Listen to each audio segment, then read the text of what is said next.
Muy buenas tardes, en el video tutorial de hoy tenemos escribir un programa en C que genere la siguiente serie de n números donde n será un número par, siendo la serie 2, 3, 4, 6, 8, 12, 16, 24 y así sucesivamente.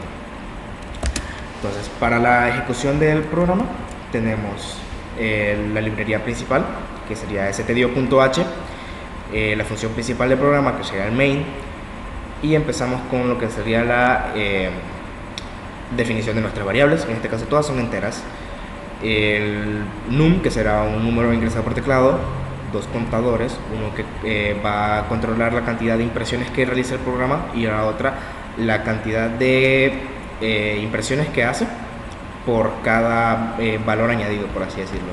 El x igual 2 controla la serie para imprimirse, y siendo suma el valor que se le va a añadir al número para que su valor cambie.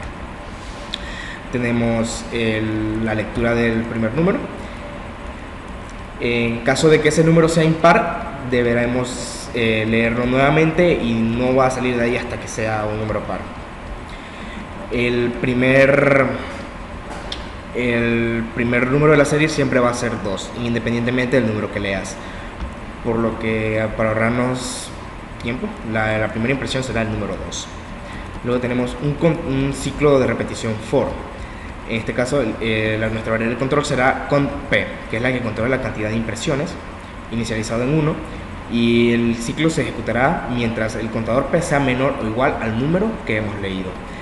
El contador será inicializado en 1 y entrará al siguiente ciclo, que sería un while, donde contador mientras el contador sea menor o igual al número 2, es decir, cada vez que entre a este while, las acciones que están dentro de ella se ejecutarán 2 veces. Dentro del while tenemos la variable x, que es la que va controlando el valor de la serie. El contador p, que es el que controla la cantidad de impresiones que hemos realizado. El contador p, que controla la cantidad de impresiones que lleva. El si, un si, que será mientras el contador de las impresiones sea menor o igual al número, él va a imprimir x, es decir, el número en ese estado de la serie.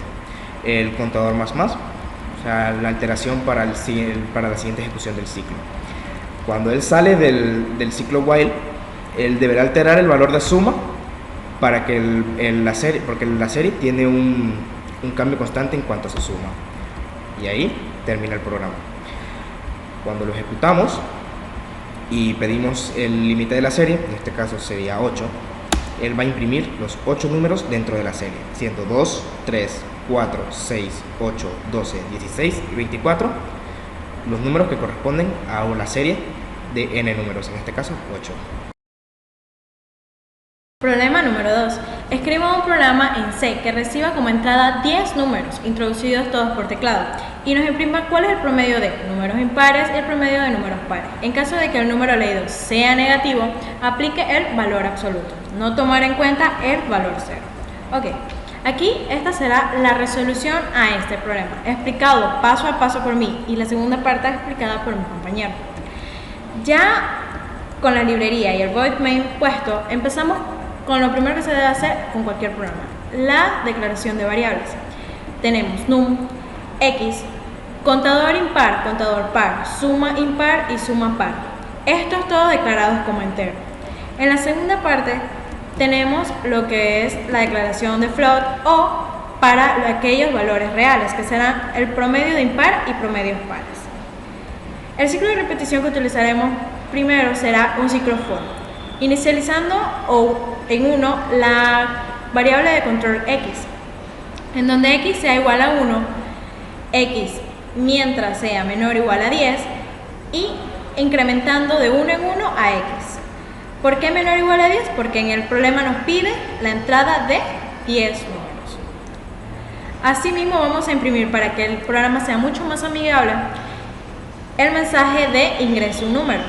Al escanearlo, vamos a ver si este número es igual a 0. Ya que no tenemos que contar con estos números 0, hacemos un ciclo de repetición while, en el cual nos indica ingresar otro número y que no salga de este ciclo mientras este número sea igual a 0. Cuando ya tenemos el número distinto de 0, Utilizamos el if para controlar si este va a ser menor a 0, o sea, un número negativo, o si va a ser mayor, ya sea positivo. Al ser menor y es negativo, hay que utilizar lo que es el valor absoluto, o sea, pasar un número negativo a positivo. Por lo tanto, el número lo vamos a multiplicar por menos 1, ya que un número negativo multiplicado por otro negativo o por menos 1 da a un número positivo, este mismo número positivo. Y el siguiente if que vamos a utilizar aquí será para saber si es par o no. El mod, utilizamos un mod. El mod es el residuo que nos da de una división. Por lo tanto, si este da a 0, significa que el número introducido es par. Por lo tanto, la suma de pares va a ser igual a suma par que está inicializada en 0 más el número. Y se empieza a usar el contador de pares, incrementándolo de 1 en 1, para así saber cuántos números pares hay de esta serie. Bueno, siguiendo con lo de mi compañera, me toca la parte donde declaramos que si el número es un número impar, o sea, diferente de un residuo de 0, el número se sumará una vez, el número hará un contador de suma i más número, y se contarán las veces que se suma este número. Entonces, seguimos con cómo se saca el promedio de cada uno. El promedio de números impares es igual a la suma de los números impares entre la cantidad de números impares. Y el promedio de números impares es igual a la suma de números impares entre la cantidad de números impares. Entonces, ponemos un printf para cada uno de los números. En el caso de que el promedio de números pares es tanto, ponemos promedio en números impares. Y en el promedio de números impares es promedio de números impares. Corremos el programa e ingresamos los 10 números. En este caso vamos a poner 10, menos 1, menos 5, 0. Y como no da 0, y tenemos que ingresar otro número distinto de 0, ingresamos 8, ingresamos 9, ingresamos 5, ingresamos 8 de nuevo, 3, entonces ingresamos 0 para que el programa nos manda nuevo, ingresamos menos 3 y ingresamos un número más y ya está.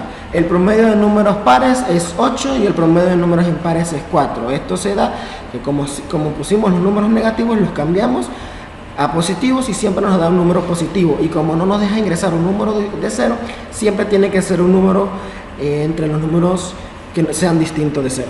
Muchas gracias.